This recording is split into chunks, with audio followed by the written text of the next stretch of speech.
Assalamu alaikum, bienvenue sur Vérité Din. Que se passe-t-il lorsqu'un prince craint pour son trône et est prêt à faire tout ce qu'il faut pour le protéger?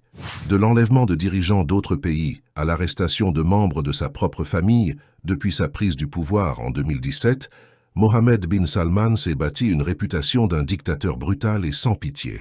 Sur le plan intérieur, il a mis l'Arabie saoudite sur la voie de la libéralisation sociale en accordant plus de liberté aux femmes et en autorisant les concerts et les cinémas mixtes. En même temps, il a lancé une campagne de répression ciblant ses opposants politiques, ainsi que les érudits et imams musulmans qui osent exprimer une opinion différente. Sur le plan international, le jeune prince a été l'architecte d'une politique étrangère agressive, attaquant les rebelles Houthis au Yémen, bloquant le Qatar voisin et renforçant la coopération avec le régime de Netanyahou. Contrairement à de nombreux dirigeants saoudiens avant lui, MBS n'hésite pas d'être dur dans les relations diplomatiques et n'a pas peur de s'impliquer directement dans des sales boulots lorsqu'une occasion se présente. On pense même que Mohammed bin Salman détient ses propres prisons secrètes dans lesquelles ses services secrets gardent et persécutent tous ceux qu'il considère comme une menace pour son pouvoir.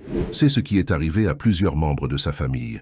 Par exemple, dans une série d'arrestations consistant à écraser tout rival présumé, MBS a arrêté plusieurs membres de la famille royale, parmi lesquels un frère direct de son père. Le prince Ahmed bin Abdulaziz, le frère cadet du roi Salman, père de MBS, est une figure particulièrement importante dans la famille, car il est le seul propre frère vivant du roi Salman.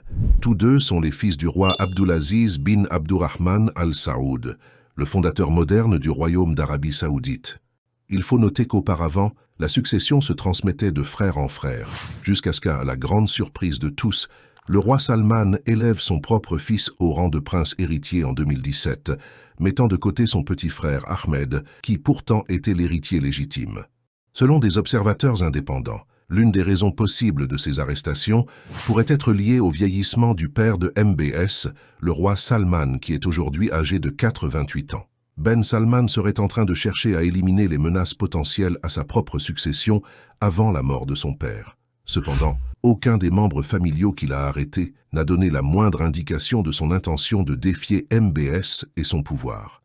Un ancien conseiller du défunt roi Abdallah, qui a toujours des liens avec la cour royale, a déclaré à Al Jazeera que la principale raison derrière la répression était le refus du prince Ahmed de prêter allégeance à MBS. Cet homme qui a souhaité rester anonyme a déclaré ceci: « Le roi Salman convoque chaque année le prince Ahmed au palais pour le convaincre d'accepter l'accession de son fils au trône.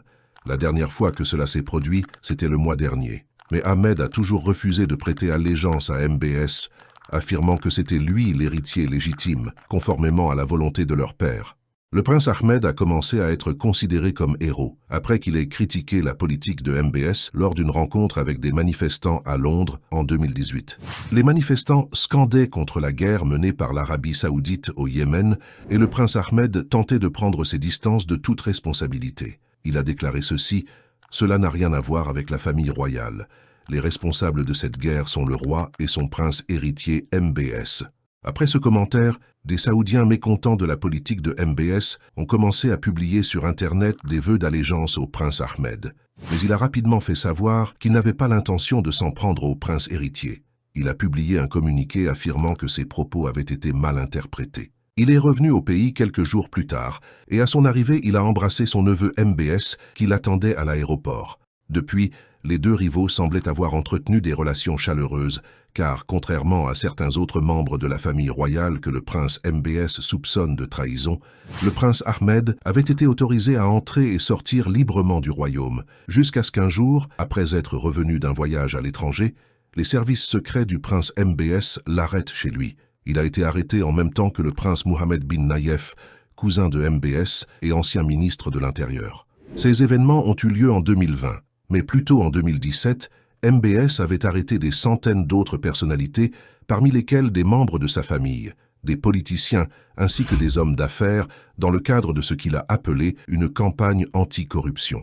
Mais en réalité, cette campagne n'était rien d'autre qu'une stratégie visant à écarter ses rivaux potentiels et à renforcer son pouvoir. Beaucoup de ces gens ont été libérés après qu'ils soient obligés de verser des milliards au gouvernement saoudien. L'année suivante, il a acquis une notoriété internationale après l'assassinat du journaliste Jamal Khashoggi dans le consulat saoudien à Istanbul.